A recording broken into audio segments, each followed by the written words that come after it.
As we know, buying a house is ultra exciting, but has anybody ever really showed you what the true closing costs to buy a house is? Buying a house without knowing what the closing costs are as a portion of your budget is sort of like painting your house without knowing the color.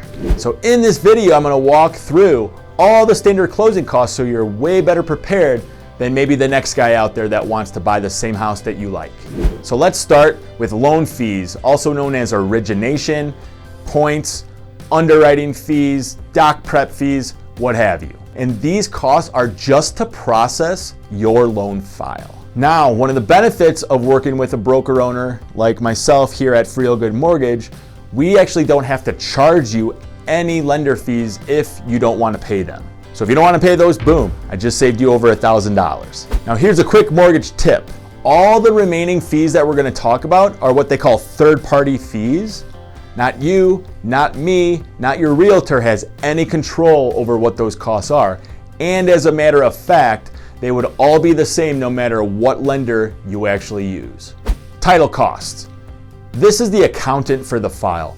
What title does is they do a property search to convey that the seller is legally able to sell you the property and that when you close on closing day, nobody else besides the lender will have a lien on the property and can't just say, hey, what are you doing in my house after close? Okay, so it's like a protection plan to make sure that you know that you're getting a property delivered from the sale of the house to you.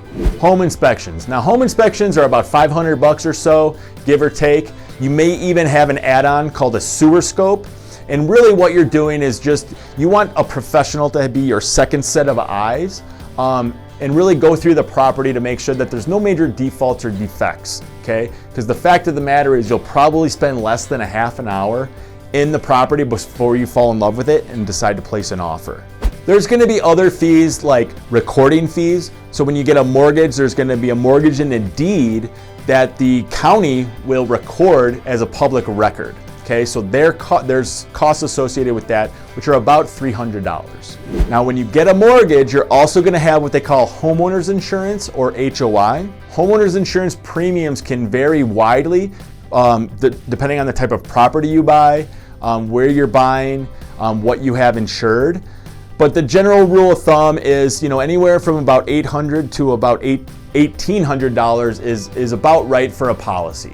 You'll most likely have an escrow account as well, which is going to be utilized for future tax payments for your parcel. The point of an escrow account is to have enough money to pay future tax bills and future homeowners insurance premiums when those come due.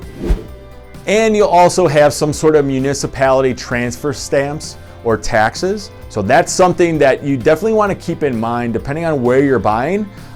There's going to be fees associated just with the county or the city or the state that you're buying in. So again, that pretty much sums up the general idea of third-party closing costs. Now, a general rule of thumb is anywhere from about 1.5% to 2% of your total purchase price. You're going to want to mentally earmark in your account that amount of money just for your closing costs.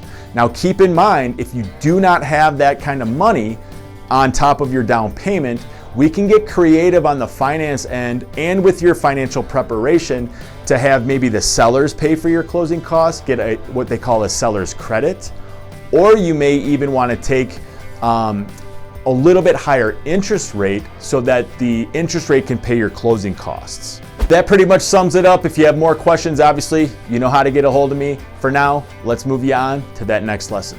See ya.